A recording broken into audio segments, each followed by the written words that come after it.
Welcome to my YouTube channel. This is Tinu Dubey here, and today I am going to teach you a new topic, that is differentiability. In my previous lectures I had already taught what is limit and continuity, and we had done so many questions in limit and continuity. So let's start with a new topic, that is differentiability, जिसे हम हिंदी में कहते हैं अवकलनीयता। तो आइए पहले हम जान लेते हैं कि किसी भी फंक्शन का डेरिवेटिव क्या होता है। तो derivative of a function at a given point, the derivative of function at f of x at a given point x is equals to a is denoted by f dash of a dy by dx at x is equals to a or y dash of a and is defined by this। तो क्या बोल रहा है यहाँ पे, suppose कोई भी एक फलन है वेरिएबल x का, कोई एक फंक्शन है, तो उस फंक्शन की डिफरेंशिएबिलिटी यानी कि वो अवकलनीयता उसकी एक particular point x is equals to a पर हम उसको कैसे डिनोट करते हैं, उसको बाय एफ डैश ऑफ ए से डिनोट करते हैं, या फिर D Y by D X at x is equals to A ऐसा भी डिनोट करते हैं, या फिर उसको डिनोट करने का एक और तरीका होता है वाई डैश ऑफ ए। तो इन तीनों तरीके से हम उसको डिनोट कर सकते हैं। सीधी सी बात है, किसी भी फंक्शन का अगर मैं बात करूं डेरिवेटिव मतलब क्या हो रहा है, हम उस फंक्शन को एक बार डिफरेंशिएट कर रहे हैं, वही उसका डेरिवेटिव हो रहा है। जैसे यहाँ पे आपको समझ में आ रहा है, अगर सपोज एफ ऑफ ए कोई फंक्शन है, इसको मैं एक बार डिफरेंशिएट करूंगी तो इसका डेरिवेटिव क्या हो जाएगा, एफ डैश ऑफ ए। उसी तरीके से यहाँ पे अगर वाई कोई फंक्शन है, उसको अगर हम एक बार डिफरेंशिएट करेंगे तो उसका डेरिवेटिव क्या हो जाएगा, d Y by D x. और साथ में यहाँ पे ये क्यों लिखा हुआ है, क्योंकि हमने इसको डिफरेंशिएट तो किया है और किस पॉइंट पर इसकी वैल्यू निकाली है, at a point x is equals to a। तो इसलिए इसको इस तरीके से डिनोट किया जाता है। यहाँ पे नीचे देख लीजिए उसको कैसे हम रिप्रेजेंट करते हैं, लिमिट s टेंडिंग के फॉर्म में the derivative of a function can be represented as f dash of a is equals to limit s tending to 0 f of a plus h minus f of a upon h।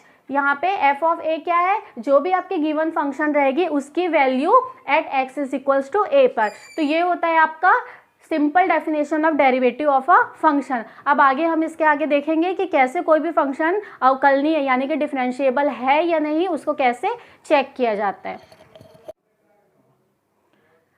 तो आइए देखते हैं differentiability के कितने types होते हैं। तो differentiability हम चेक कैसे करते हैं, उसके लिए उसके दो डेरिवेटिव्स होते हैं। एक होता है राइट हैंड डेरिवेटिव जिसे हम प्रोग्रेसिव भी कहते हैं, दूसरा होता है लेफ्ट हैंड डेरिवेटिव जिसे हम क्या कहते हैं, रिग्रेसिव कहते हैं। यहाँ पे लिखा हुआ है प्रोग्रेसिव एंड रिग्रेसिव डेरिवेटिव और right hand and left hand derivative. तो सबसे पहले यहाँ पे लिखा हुआ है राइट हैंड डेरिवेटिव। क्या होता है राइट हैंड डेरिवेटिव, आइए देखते हैं। The right hand derivative or progressive derivative of f of x at x is equals to a is denoted by r dash f of a and is defined by this. क्या दिया यहाँ पे, right hand derivative जिसे हम progressive derivative भी कहते हैं, वो किसी भी एक गिवन फंक्शन का एफ ऑफ एक्स, सपोज एक फंक्शन है, उस फंक्शन का एक particular point X is equals to A पर कैसे उसको डिनोट करेंगे, हम आर डैश ऑफ ए से उसको डिनोट करते हैं। और उसको डिफाइन कैसे किया जाता है, इस तरीके से उसको डिफाइन किया जाता है, r dash f of a is equals to limit h tending to 0 f of a plus h minus f of a upon h where h is greater than 0। तो ये होता है राइट हैंड डेरिवेटिव को define करने का तरीका। Secondly फिर आपका है लेफ्ट हैंड डेरिवेटिव जिसे हम रिग्रेसिव डेरिवेटिव भी कहते हैं।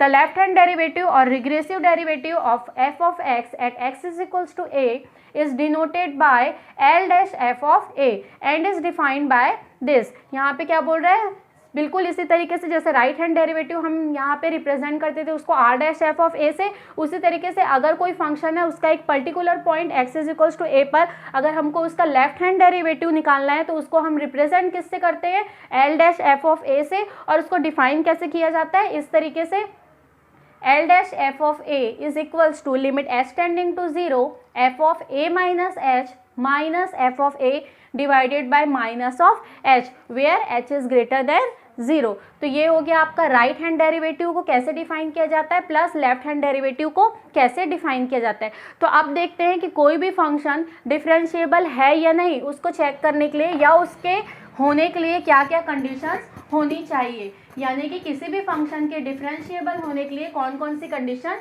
होनी चाहिए।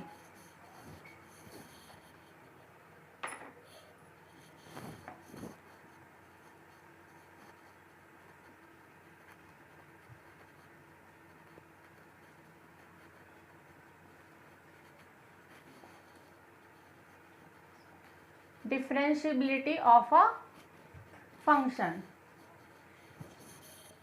तो देखते हैं इसके क्या कंडीशन होते हैं। The function f of x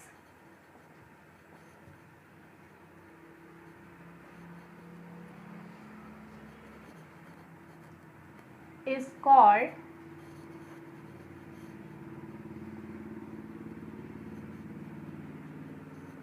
differentiable at a point x is equals to a if the following conditions hold। पहला होता है यहाँ पे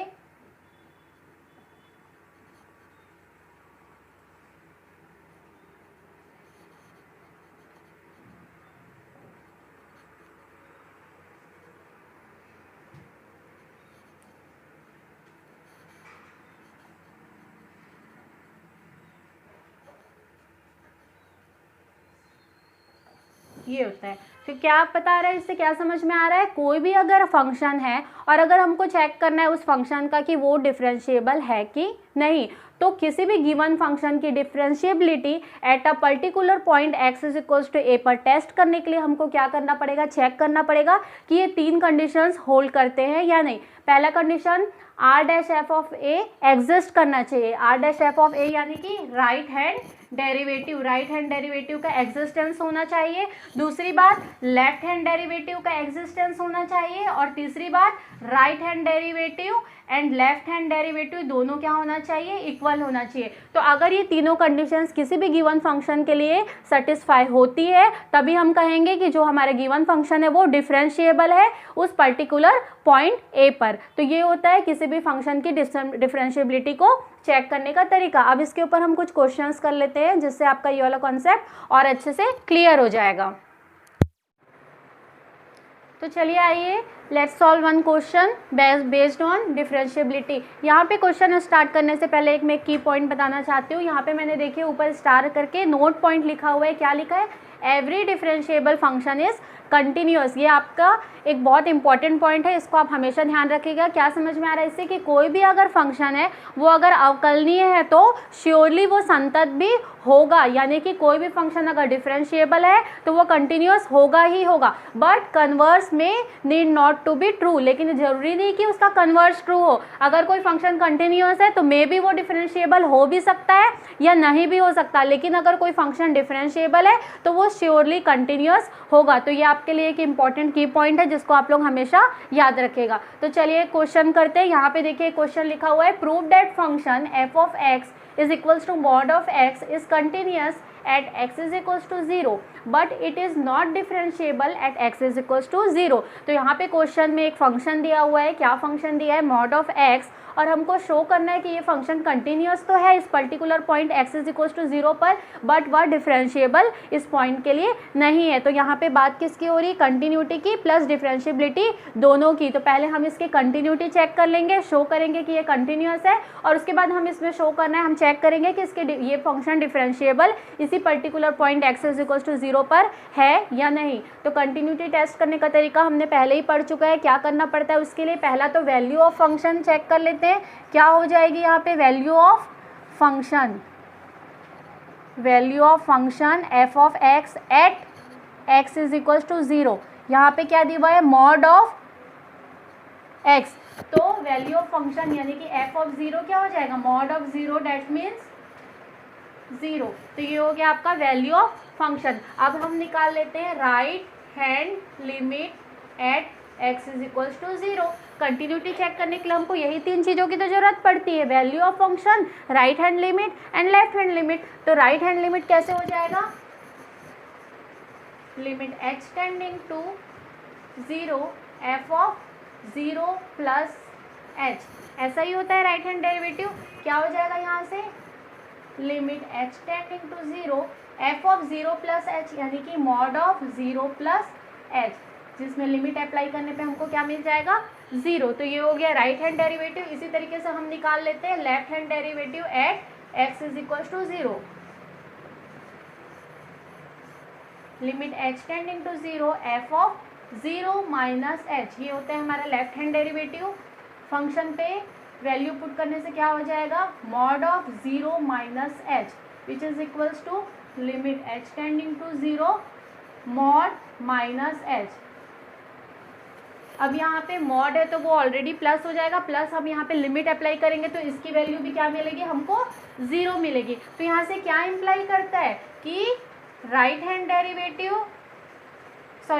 limit is equals to left hand limit which is equals to value of function which implies that given function f of x is continuous at x is equals to 0। हमने function जो दिया हुआ है उसको इस particular point x is equals to 0 पे check कर लिया, वैल्यू ऑफ फंक्शन निकाल लिया, राइट हैंड लिमिट निकाल लिया, लेफ्ट हैंड लिमिट निकाल लिया और हमारी तीनों वैल्यू क्या आ रही है, इक्वल वैल्यू आ रही है। ये क्या इंप्लाई करता है कि जो दिया हुआ फंक्शन है वो कंटिन्यूअस है। अब इसके बाद इस क्वेश्चन का सेकेंड पार्ट में हमको क्या करना है, प्रूफ करना है कि ये फंक्शन डिफरेंशिएबल नहीं है। तो हम चेक कर लेते हैं कि फंक्शन डिफरेंशिएबल है कि नहीं। So let's start.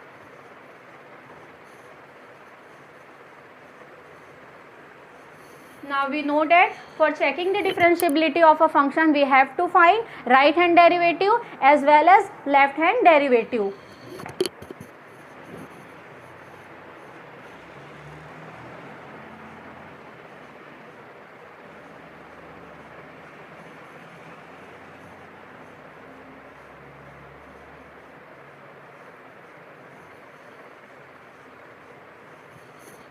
First we find right hand derivative जिसे हम रिप्रेजेंट करते हैं आर डैश एफ ऑफ ए से। यहाँ पे ए की वैल्यू क्या है, 0, तो हम इसको कैसे लिख सकते हैं,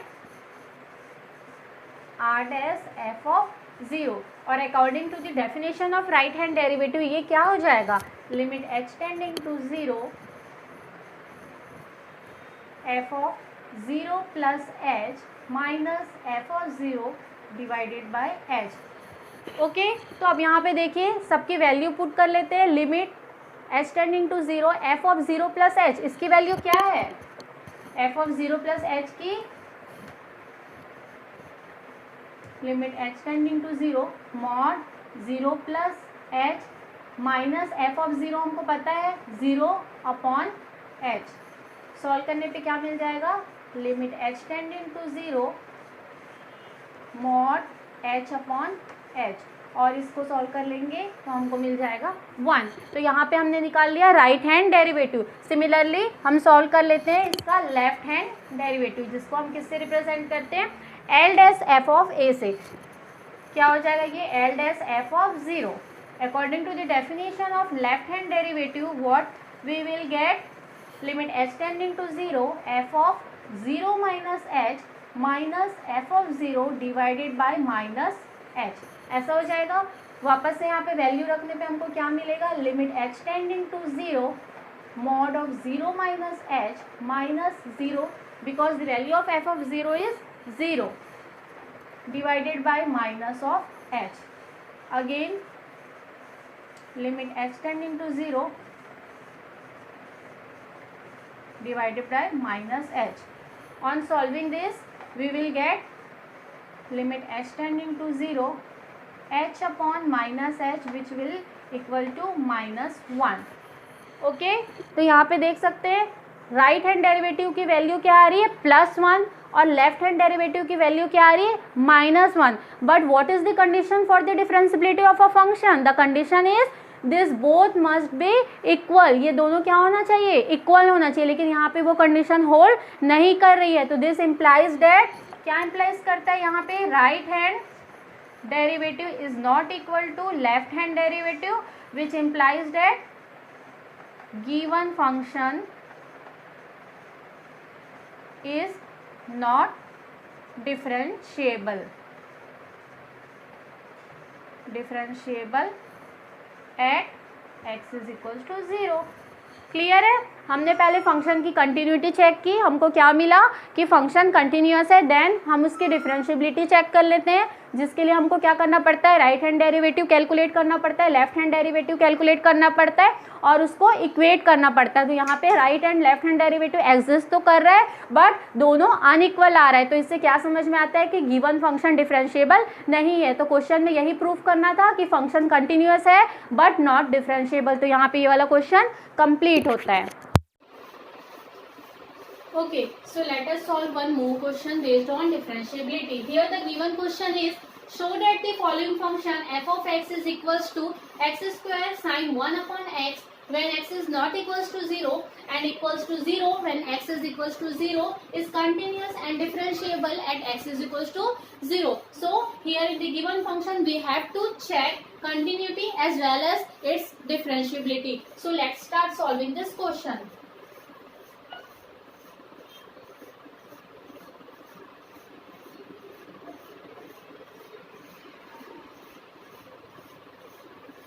For checking its continuity, first of all, we have to calculate function value, that is value of function at the given point x is equals to 0.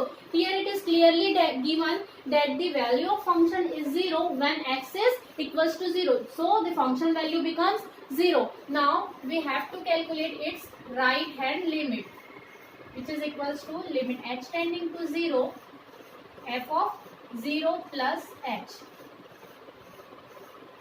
So we will get limit h tending to 0, 0 plus h whole square sine 1 upon 0 plus h.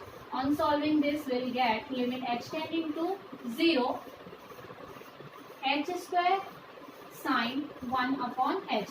After applying limits, we will get its value as 0. Okay?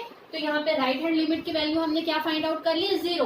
Now we calculate left hand limit, which is equals to limit h tending to 0 f of 0 minus h, which will become limit h tending to 0, 0 minus h whole square sine 1 upon 0 minus h. On solving this, we will get limit h tending to 0, h square sine minus 1 upon h. Again after applying limit, we will get its value as 0. So what does it implies? Implies that right hand limit is equals to left hand limit, which is equals to value of function. Implies that given function is continuous at x is equals to 0. Okay, तो यहाँ हमने function value निकाल ली, right hand limit calculate कर लिया, left hand limit calculate कर लिया, equate करके देखा तीनों को। हमने क्या देखा कि the value of function and right hand limit and left hand limit तीनों क्या आ रहा है, इक्वल आ रहा है। तो which implies that the given function is continuous at x is equal to 0. तो यहाँ पे हमने क्वेश्चन का एक पार्ट तो सॉल्व कर लिया. Now we have to check whether the function is differentiable or not.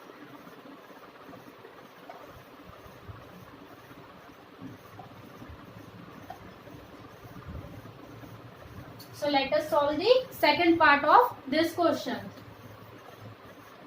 First of all, we calculate right hand derivative at x is equals to 0.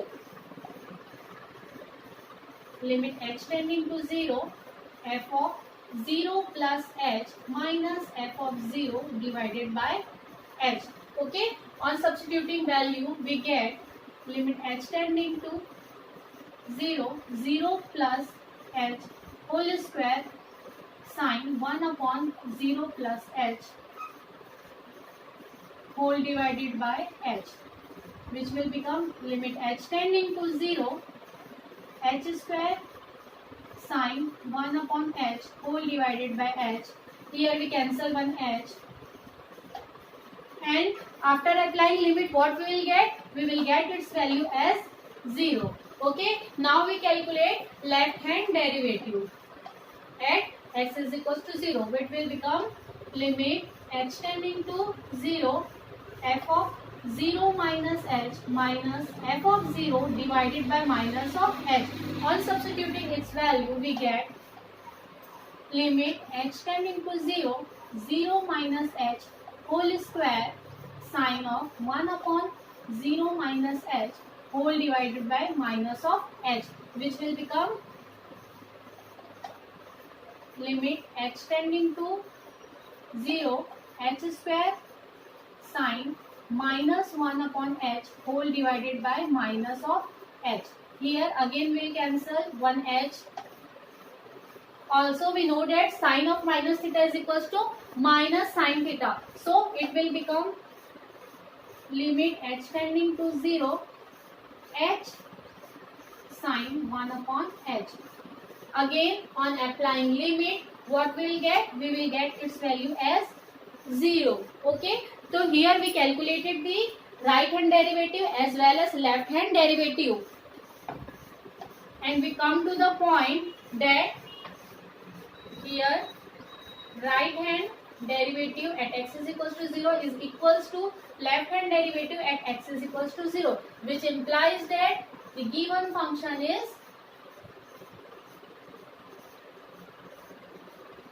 differentiable at x is equals to 0. Okay, so here our question is completed. Question में क्या कहा गया था कि आप check कीजिए weather the function is continuous और differentiable or not. तो हमने क्वेश्चन की पहले कंटिन्यूटी चेक की, हमने क्या पाया कि फंक्शन कंटिन्यूअस है. देन हमने उसकी डिफरेंशिएबिलिटी चेक की, राइट हैंड डेरिवेटिव सॉल्व किया, लेफ्ट हैंड डेरिवेटिव कैलकुलेट किया और क्या देखा कि ये दोनों भी इक्वल आ रहा है. तो ये क्या इम्प्लाई करता है कि गिवन फंक्शन इज डिफरेंशिएबल. सो यहाँ पे हमारा क्वेश्चन कंप्लीट होता है कि यहाँ पे हमने शो कर दिया कि हमारा फंक्शन कंटिन्यूअस है एज वेल एज डिफरेंशिएबल है. Okay, so let us solve one more question. Here the given question is, if the function is equals to x divided by 1 plus e to the power of 1 by x, when x is not equals to 0 and f of 0 is equals to 0, show that function is continuous but not differentiable at x is equals to 0. So again we start solving this question. First of all, what we will do, we will check the continuity of the given function. So here the function value is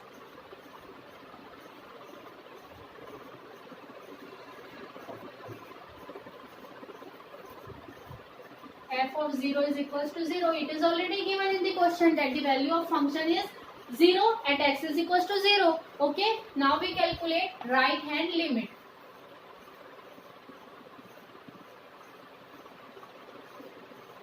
Limit h tending to 0, f of 0 plus h, which will become limit h tending to 0, 0 plus h divided by 1 plus e to the power of 1 upon 0 plus h. On solving this, we will get limit h tending to 0, h upon 1 plus e to the power of 1 upon h. After applying limit, we will get 0 upon 1 plus e to the power of 1 upon 0, that means e to the power of infinity, which will become 0. Okay.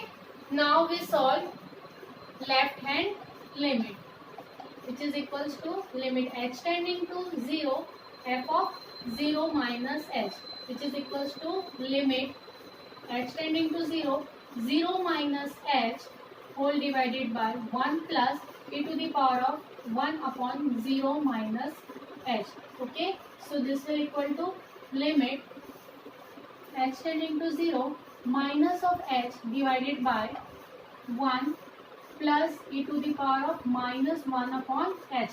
After applying limit, again we will get 0 upon 1 plus e to the power of minus infinity, whose value is 0. Okay, so here it is clear that right hand limit is equals to left hand limit. It implies that right hand limit is equals to left hand limit, which is equals to value of function. Okay, so this implies that the given function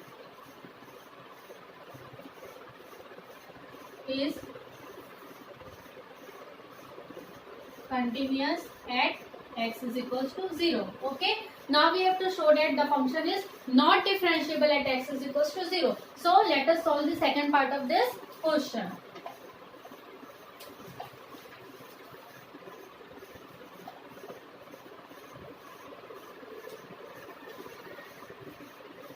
For testing the differentiability, first we have to calculate its right hand derivative, which is equals to limit h tending to 0 f of 0 plus h minus f of 0 whole divided by h, which is equal to limit h tending to 0 plus h divided by 1 plus e to the power of 1 upon 0 plus h minus of 0 whole divided by h. Okay, now on solving this we'll get limit h tending to 0 h upon 1 plus e to the power of 1 by h whole divided by h, which will equal to limit h tending to 0 1 upon 1 plus e to the power of 1 upon h. Okay, now after applying limit we'll get 1 upon 1 plus e to the power of infinity. We know that e to the power of infinity is equals to infinity, so here we get the value 1 upon 1 plus infinity, which is equals to 1 upon infinity, which will become 0. Okay, since e to the power of infinity is equals to infinity. Okay, तो हमने यहाँ पे right hand derivative calculate कर लिया और हमको इसकी वैल्यू क्या मिल रही है 0. Now we calculate left hand derivative l dash f of 0, which is equals to limit h tending to 0 f of 0 minus f of 0 whole divided by minus of h. Okay, on solving this we'll get limit h tending to 0 minus h upon 1 plus e to the power of 1 upon 0 minus h minus of 0 whole divided by minus of h. On solving this we'll get limit h tending to 0 minus h divided by 1 plus e to the power of minus 1 upon h whole divided by minus of h, which will become limit h tending to 0 1 upon 1 plus e to the power of minus 1 upon h. Okay, on applying limit, what we'll get? Its value become 1 upon 1 plus e to the power of minus of infinity, which is equals to 1 upon 1 plus 0, which is equals to 1. Since the value of e to the power of minus infinity is equals to 0. Okay, तो here we calculated the left hand derivative और हमको क्या value मिल रही है 1. So here right hand derivative is equals to 0 but left hand derivative is equals to 1. So this implies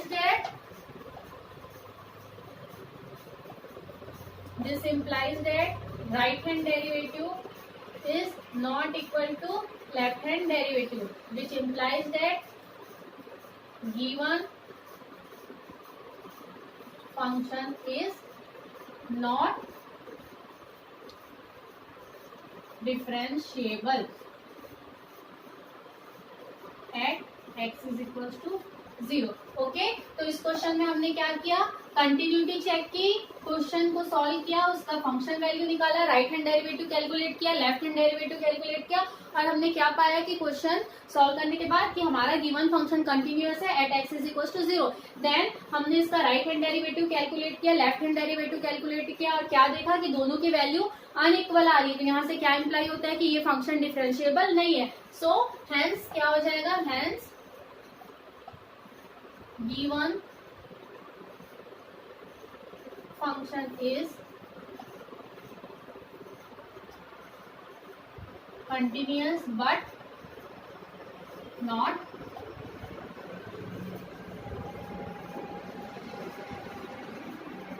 differentiable at x is equals to 0. Okay, तो यहाँ पे ये क्वेश्चन आपका कंप्लीट होता है. तो आज हमने इस टॉपिक को बहुत अच्छे से समझ लिया. हमने जान लिया डिफरेंशिएबिलिटी यानी कि अवकलनीयता क्या होती है और किसी भी दिए हुए फंक्शन की अवकलनीयता को कैसे टेस्ट किया जाता है. हमने राइट हैंड डेरिवेटिव देखा, लेफ्ट हैंड डेरिवेटिव देखा, उसको कैसे डिफाइन किया जाता है, उसको कैसे कैलकुलेट किया जाता है और किसी भी फंक्शन के डिफरेंशिएबल होने की कंडीशन क्या होती है ये हमने देखा और इसके ऊपर हमने बेस्ड आज 3 एग्जाम्पल्स भी सॉल्व किए. सो आई होप ये टॉपिक अब आपको बहुत अच्छे से क्लियर हो गया होगा. होगा। सो नेक्स्ट मेरी वीडियोस में बने रहने के लिए, आगे मेरी लेक्चर वीडियोस के अपडेट के लिए आप मेरे चैनल को सब्सक्राइब कर सकते हैं। Thank you.